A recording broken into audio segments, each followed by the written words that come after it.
What is up, guys? It is Drew. It's been a while since I've uploaded something like this, some kind of gameplay, some lo-fi gameplay, if you will. But I'm happy to be back and doing this. So I wanted to try something a little bit different. Wanted to give it, I don't know, a name, like the games that shaped me, the games that made me. I don't know really what I want to call it yet. I might not call it anything at all. But I want to take some of the games that from when I was a kid, the games I had exposure to. Maybe not necessarily the arcade versions of games, but definitely the versions of games that I played maybe first that got me into something. And this is none other than Mortal Kombat on the Sega Genesis. And when I review these, I'll give a little story behind them. And I'm not going to hold back.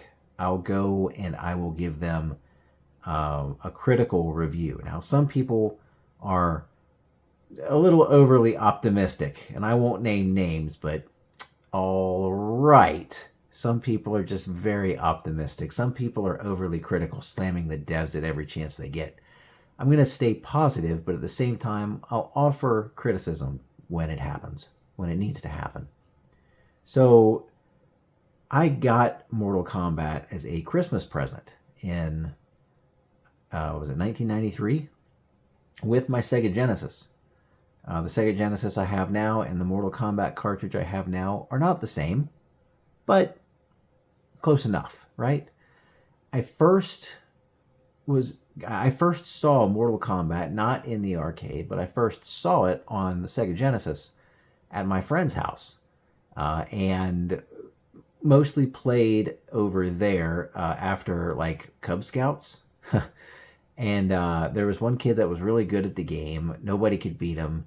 I got to where I could occasionally beat him, and when I got to that point, he quit playing and said that I was obsessed with the game. Now, I carried that around for a while, and then I found out that there were people that were much more rabidly into this game than I was.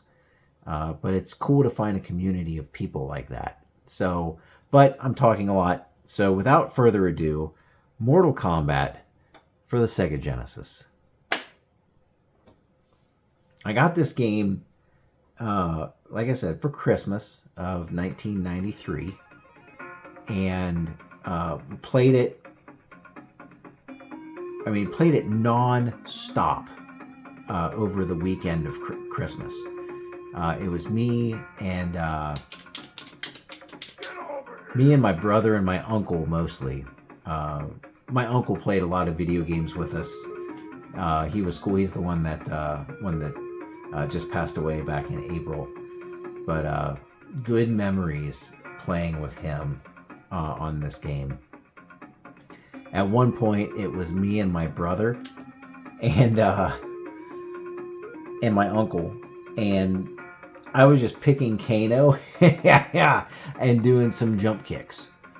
So, but yeah, let's look at the menus here. The options menu, I'm going to give myself 6 credits, and I'm going to play it on very easy because the console versions of this game are not easy. The music, this is interesting to me, okay?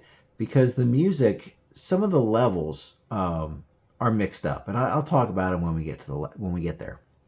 But the music on some of the levels, up until a certain point, it's all synchronized, like the different tracks. But then you get to like track 12 or something, and they start to fall off, and it gets a little bit weird. But like, this is the intro, I think. And then 2 is the versus theme. 3 is the courtyard. 4 is the round end music for the courtyard. 5 is the palace gates, but it's the biggest like Mandela effect ever. Because if you look for like Mortal Kombat Palace Gates remix, you get the music that plays on the Palace Gate stage on the Genesis. But listen, this would have been the stage, but they thought that the not the Game Over remix, but the You Just Lost, Put Your Quarters Up remix, vague remix, was the music that they wanted to use for this stage, and then they pushed all the music back. And like I said, I'll talk about that a little bit more when I get there. And the sound effects, there's not many sound effects. There's only 16 or 17 sound effects. The samples list is incomplete because I don't think we get Fight or Finish Him. Get over here! And I swear on my life, that's the only one that they actually ripped from the arcade. And if you listen to them, you'll understand why. Dullard. Oops. Down, up, left, left, A, right, down. What? You gotta be on game start, that's why. There we go. I don't remember what all the different flags do, but that's what it is. It's kind of neat. You can chop, which is the test your might. You can start it on different ones, and you can set it to do the chop every so many rounds. We'll just leave it at 3. We'll just leave that there, and we'll get into it. And the first commentary is going to be on the select screen. And I'm going to be Sub-Zero. But if you look at the first 3 portraits, Cage, Kano, and Raiden, like Raiden's got like the school portrait background that the cool kids wanted. Johnny Cage looks like he needs to brush his teeth. Kano has something orange back there. But then like Lou, Scorpion, Sub, and Sonya, they just get like a single color. It's like, well, we spent all the color palettes. Let's just give them a single color and call it a day. But that's not actually true. They could have put a lot more colors on the screen. Now, the Sega Genesis was limited to, I think, 63 or 64 on-screen colors. But only, I think, like 30 or 32 were used on the select screen. So I'm not really sure why that happened. But anyway, let's play. We got the courtyard first. The monks look like they're social distancing a little bit, like the back in the COVID days. Now, I'm using a 6-button controller. The control scheme was a little bit funky. Some of the moves, the inputs are reassigned. Sub-Zero slide, if I can make it happen, is back, low kick, and high kick. And I know why that is. Because the 3-button controller, you had to push forward and high punch, or backward and punch, or forward and punch, or backward and punch, if you wanted a high punch. But here, I get X on the 6-button controller for high punch, A for low punch, and there's the fatality. At least they made it look okay.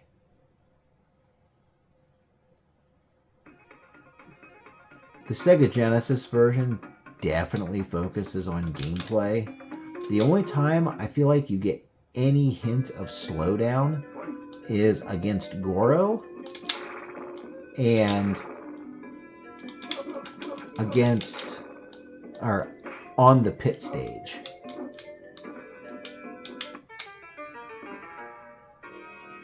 And the other janky part of the control scheme is to throw your opponent.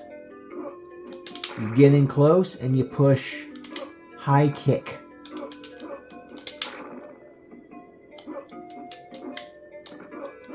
And like Sonya, like you only hear her when she attacks, you don't hear her when she gets hit. And the dudes, you get huh and you get ooh. It's like there's just no voice samples in this game. Hardly any.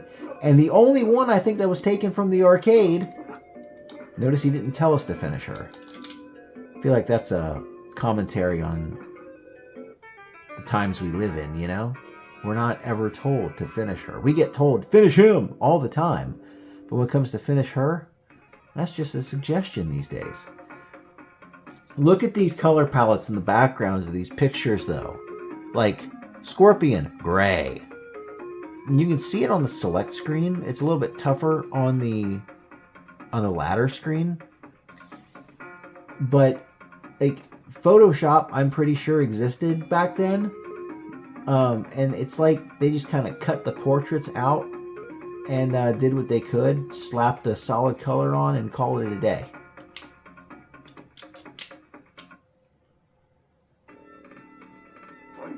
I feel like they still did a really good job with the backgrounds in this game, though.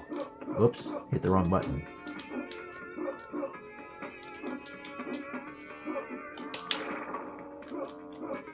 And the other thing is, you can do Sub-Zero's freeze, down, forward, high punch on the 6-button controller. I'm not sure how the controller scheme is set up, how it knows it's a 6-button controller, stuff like that. But it is definitely, so like if I get in and I hit low punch, I get an elbow. Same thing if I do a high punch. If Scorpion lets me get in there, high punch, obviously. Low kick, knee. High kick, throw. Weird. But yeah, that's the only one I feel like it's really ripped from the arcade. Listen to Finish Him. It's like they just had somebody from Probe resample it.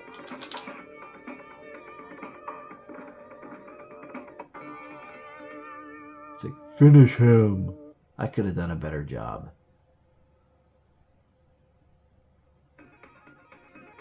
Oh, starting on. Oh, wood. Wood. Start button strikes. Oh!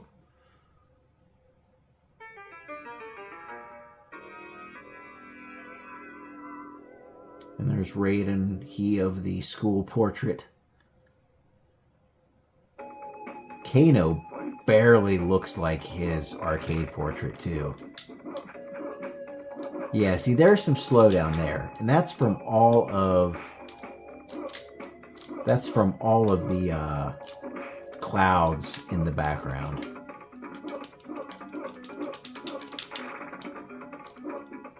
But the controls are responsive, if not, you know, a little janky, like I said. But otherwise, aside from the pit and from Goro's lair, plays great.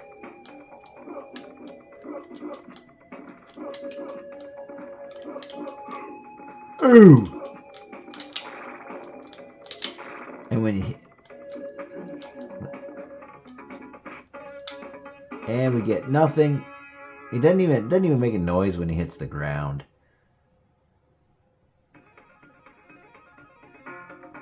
Yeah, Kano's portrait, I swear, it barely looks like him.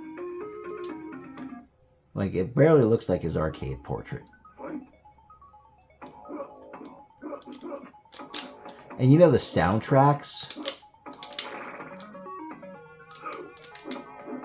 It's not... Oops. Hit the block button, Drew. The music's not bad, I don't think. They kind of did what they could. I don't know why they skipped stages, or...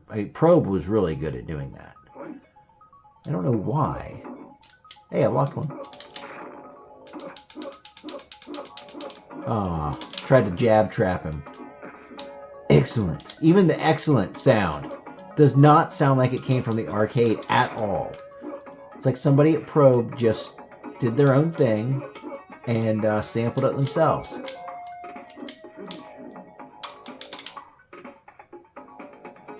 We don't get finisher music. We don't get fatality jingles. I'm curious to look at the code. Like, I want to get a ROM dump and look and just look and see how much free space is actually on this cartridge.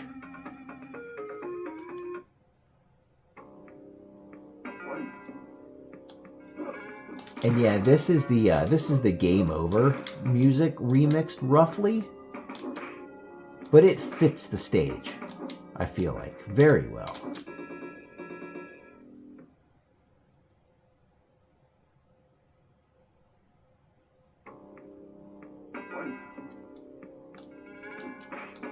Because I know that people are very critical of this game because a lot of missing animation. Like, obviously, Sub doesn't even have his own stance. And when he's just standing there idle, you can tell that there's frames of animation. Animation? Wow. There's frames of animation that were cut out. Nope. Had to get a drink there, sorry. Whew.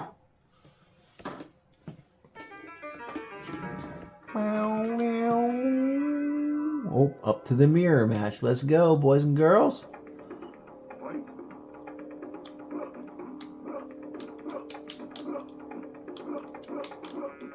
Ah! Excellent. Bill and Ted's Excellent Uppercut Adventure.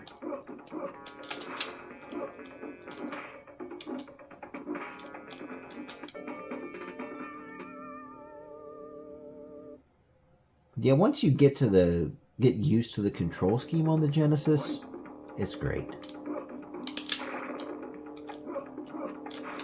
So yeah, I wore my thumbs out playing this game, and the first time I did Sub-Zero's Fatality was a total accident. Because, like, I walked up to the opponent, hit forward, and then did the freeze move, and because there's only one punch button on a 3-button controller, that's all I had to do. Well, this is going to be fun.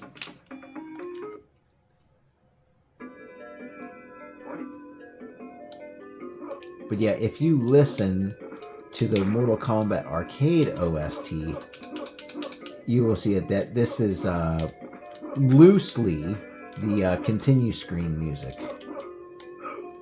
Ooh! Yeah, you get huh and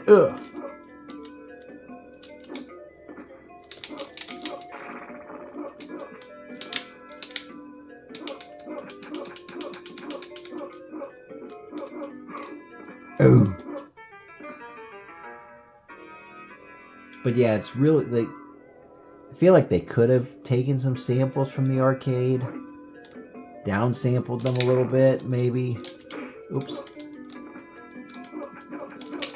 Uh-oh. Excellent. But they did their own thing at Probe. They were really good for that. But yeah, at one point, I remember it was specifically on the Palace Gates stage after I had been just running over my brother and my uncle. Whoops. That my uncle was just like, man, he's just using jump kicks. That's all he's doing. But I was spacing him out perfectly, and they couldn't figure out how to anti-air it. And so, like, I just dominated. After about winning 10 in a row, I just gave the controller up. So, like, all right, you guys play for a little bit. This isn't fair anymore.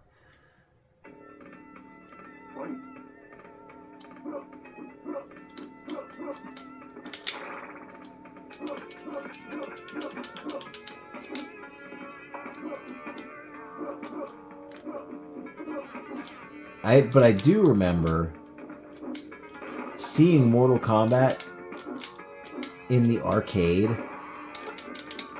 for the first time, well after seeing it on the Genesis, and just being absolutely amazed how much better the game was, obviously.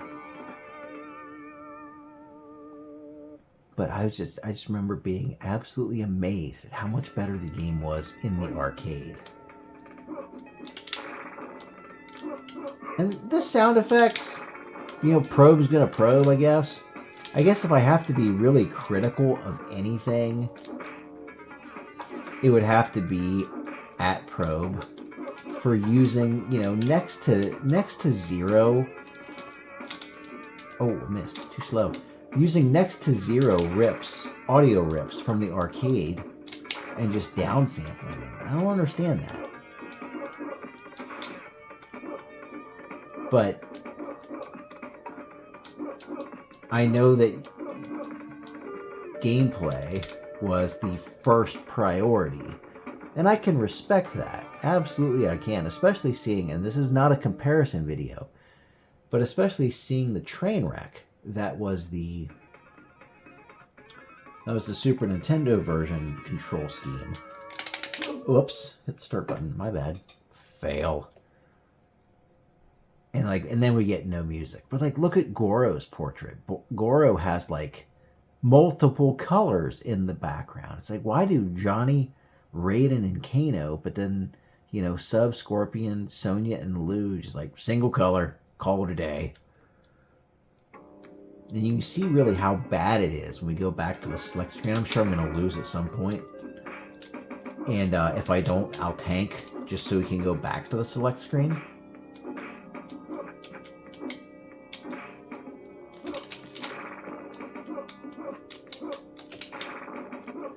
Okay, so very easy is like actually very easy. I don't remember it being this easy, but I really don't.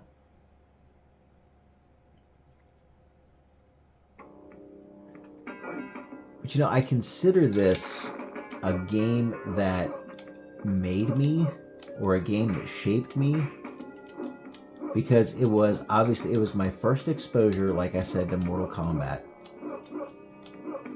And it was the first fighting game that I played.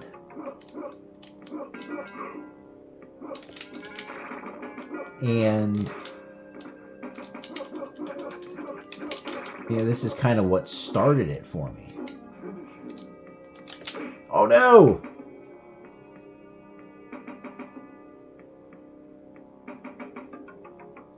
Goro. Oh, straight into the uppercut. Don't tell me. This is one thing that I feel like the Genesis, comboed, did a really okay job with, for better or for worse. Goro and Shang Tsung have regular health bars. They don't take reduced damage like they do in the arcade and on Super NES. Oh boy. Oh boy. Well, he likes to say that. Oh, no way. No way. No way. Unbelievable. Found an exploit. I'm sure it was found long before I stumbled upon it just now. Alright, so I'm going to tank on Shang Tsung so we can go back to the select screen. And you can see just how bad it is. Ooh. But even like if you look at Kano, you can see just all the extra pixelation on his palette. It's like red surrounding it. There were some things that Probe did in the way of, or in the name of, playability. But then they just, some stuff it's like, but why? Shang Tsung wins! Oh, got me a good game.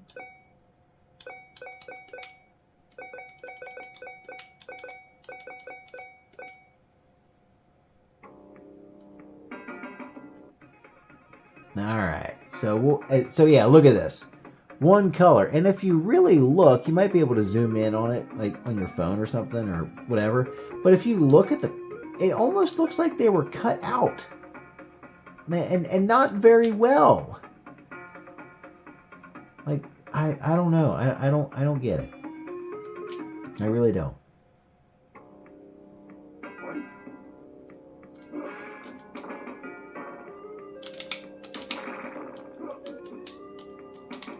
Ah! Like I said, for what they were using, what they had to work with, I mean, you got to remember, the Genesis, I mean, it was, Shang really elevated on that. For what it was, I mean, the Genesis was 16 bits, yes, but it was just over 8. You know what I mean? It came out long before the Super Nintendo did. Look at that, man. Shang really flies when you uppercut him.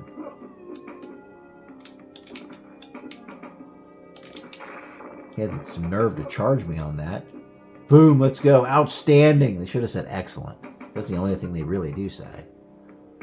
I'm the supreme Mortal Kombat warrior. And the palette there is all janky too. After receiving the title of Grand Champion, Sub-Zero disappears back into the shadows from which he came. His only goal in the tournament was the assassination of Shang Tsung. He was paid a large sum of money by one of Shang Tsung's wealthy enemies. With this mission accomplished, Sub-Zero will continue his fortune and collect... I don't remember. Ooh! So why they gave Kano a jumping noise? I don't know.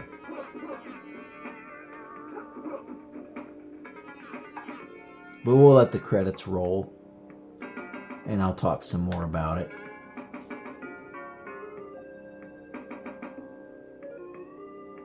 I got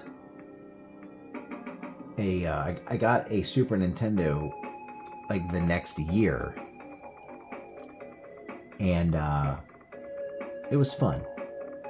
The Mortal Kombat 2 this time was the pack-in game. Well, not pack-in game, obviously, but it was the game that I got when I got the Super Nintendo for Christmas. The actual pack-in game was Link to the Past, which I played that a decent amount too. But, you know, you compare it in... Oh, there's Jim Fink. James MK, what's up, man? And, this being my first exposure to the game, I didn't know any better. I didn't know if it was better, if it was worse. And with it not being a one-for-one like comparison, like, well, here's what the Super Nintendo did well, and here's what the Genesis did well. Looking back on it now, I mean, yeah, the game looks bad, doesn't sound very good. The music, I feel like they actually hit the mark on it. But the sound effects are terrible. I don't like Scorpion's spear doesn't even make a noise. And the visuals aren't that great, but doggone it, the gameplay was pretty good. And there's those social distancing monks again. But all right, that's going to about do it. I mean, that's really nice. Look at the colors on the screen there. It's very well done. I'm hung up on the select screen, but I'm gonna get off of that for now. But thank you for watching this and listening to me rant a little bit about my first experience with Mortal Kombat. But it changed the course of my life a little bit when it comes to video games. And, you know, I'm grateful for that. Maybe it would have been Street Fighter. Maybe it would have been something else. Maybe it wouldn't have been fighting games at all. But this is the game that, in a way, shaped who I was. So... And thank you guys again for listening to this. And I do want to say that with this being the first video on this series of reviews of games that shaped the gamer or the person or whatever you want to say that I was, you know, one of my best memories was playing this when I got it on Christmas, especially with my brother and my uncle. And this one's dedicated to my uncle because he left us in April. And it's been a long 7 months without him. So, I love you, Todd. Take care, everybody. Have a good one.